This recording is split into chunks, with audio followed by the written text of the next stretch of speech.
At first glance, Rimworld might seem just like any other crash land on an alien planet and optimize your way to perfection game. Something like Factorio Satisfactory, for instance, where you can basically win the entire game by using easy and very boring solutions, but the fun is in automating every part of the process.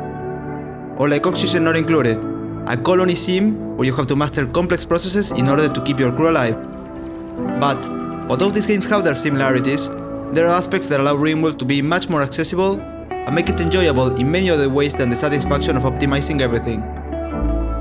Hey everyone, I'm Laut-E, an industry engineer from Argentina with a special talent for ignoring my mental health.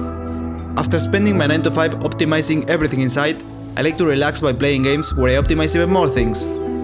Today, I'm diving into Rimworld and I will share with you what I expected to find during my first time playing it and what I actually encountered.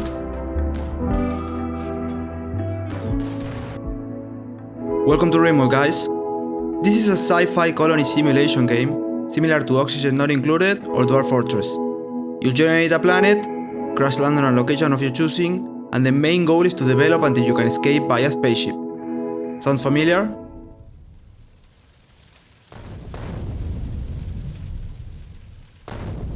When I first logged in, that's all I knew about the game.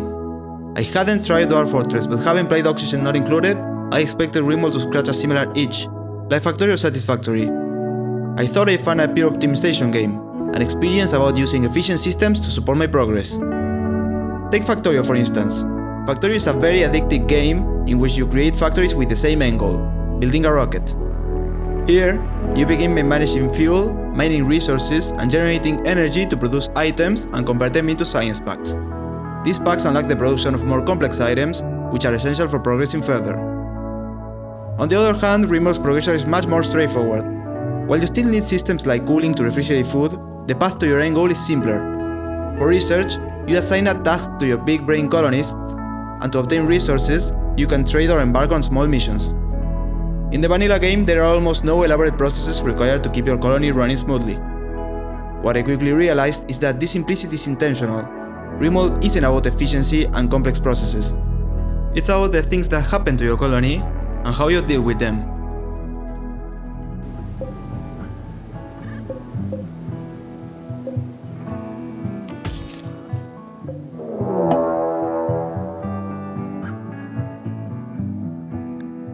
The very first thing you need to choose for a Rimworld playthrough is a storyteller.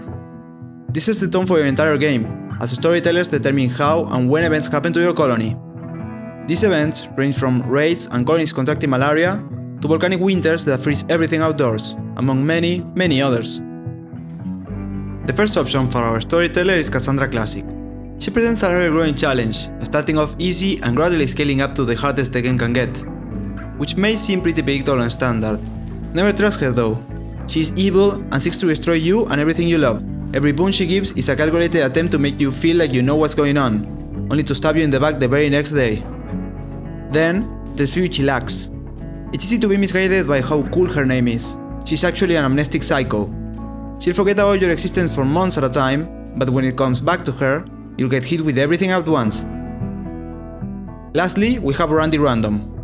Randy doesn't really care about who you are or how long you've been playing. He'll just throw events at you with no particular pattern. Everything varies, from the frequency to the nature of the events he generates. Neither good nor bad, he's just in it for the memes. For an engaging story, my recommendation is Randy. He throws events frequently enough to never be boring, often surprising with how ridiculous they can be. You never know when he strikes, which keeps you guessing and always ready to react. The colonists are the main characters of every Rimworld story. You'll have to pick 3 of them to start with, and each colonist is generated randomly with their own particular pros and cons, as well as the activities that suit them best. In-game, they will all have different needs and develop relationships with each other, which will determine how mentally stable they are. Your characters may range from insane old lunatics to actually youthful members of society, depending on how you'd like your settlement to be. However, under the right circumstances, all of them can break. In my first colony, someone developed what can only be described as a temporary keen interest in human anatomy. So she went and dug up the corpse of a deceased friend to display it on the hall table for everyone to see. Unlike most games out there, the pawns in Rimworld actually have personalities, and you'll find yourself loving or hating some of them. Another decision you'll need to make is choosing a location to crash land on. To do this, you can pick from a variety of different biomes and terrains. Maybe you want to play in a temperate forest close to potential allies, but you can also land on biomes with more extreme conditions like a scorching hot desert or even an ice sheet without any vegetation. You can even go for the leaf lover type of colony if you like the excessive presence of trees and mosquitoes around your people. For me, as a 100% real, no fake, fantasy dwarf, mountain peaks will always be my favorite. Once you land, you'll have to build a base and start thinking about producing your own food, setting up power, defenses, the gathering of resources and production of better equipment, as well as managing events at your colony's moods, along with other activities. All of this might seem a bit overwhelming at first. Fortunately, Rimworld manages to balance the amount of things you have to take into consideration with this simplicity. You'll notice this in the tutorial, which sets you up to play on your own in about an hour. Everything you need to learn is very straightforward and intuitive, which I think is the right choice. If the mechanics were too difficult, they could end up blocking you from progressing your story.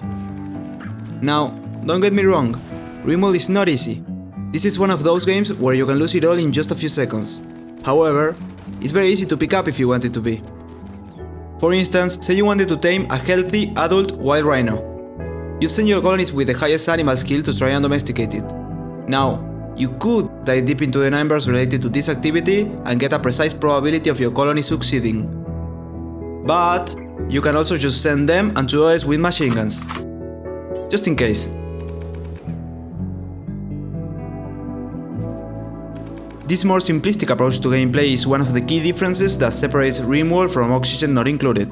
Here, your colonists, called duplicants, start deep within an asteroid with isolated pockets of breathable atmosphere. While Rimworld focuses on storytelling, this one places more emphasis on learning how to set up complex systems to prevent your colony from collapsing. A good example of this would be power management. In Rimworld, you can get away with having just one wire running through your entire base. In Oxygen Not Included, however, you can overload your cables. Therefore, you have to consider how much power you would be transmitting through each section when developing your network, while also anticipating the need for future expansion. This is all very appealing to me, and the reason why I felt like Rimworld was a bit bland at first. But now I understand that the game simply has a different goal in mind. Its systems create a game that is easy to pick up and often spins a story interesting enough to keep you playing. Each run generates a unique and unrepeatable tale, where the colonies and their interactions form the heart of your experience. And that is what makes Rimworld so special. There are also 4 game-changing expansions, each of which you can turn on and off for different playthroughs. I might do another video on those down the road, so stay tuned. And if you ever get bored with all this content or you'd like to try something different, there are a ton of mods made by one of the most dedicated modding communities I've ever seen. There's truly something for everyone in there. To wrap up, if you found this video remotely interesting, I'm sure you'll love Rimworld, so give it a go. Just a fair warning, much like the other games I mentioned, this is a real time sinker. As I was recording clips for this, I often found myself playing just 5 more minutes, about 30 times in a row, only to realize that more than 2 hours had passed and I had gotten almost no work done. It's always worth it though. You'll find that it's not easy getting tired of Rimworld. There is always something else to do, and if not, Randy will make sure there is soon. Thank you very much for watching. If you enjoyed the video, remember to like and subscribe so you don't miss the next one. Until next time, take care.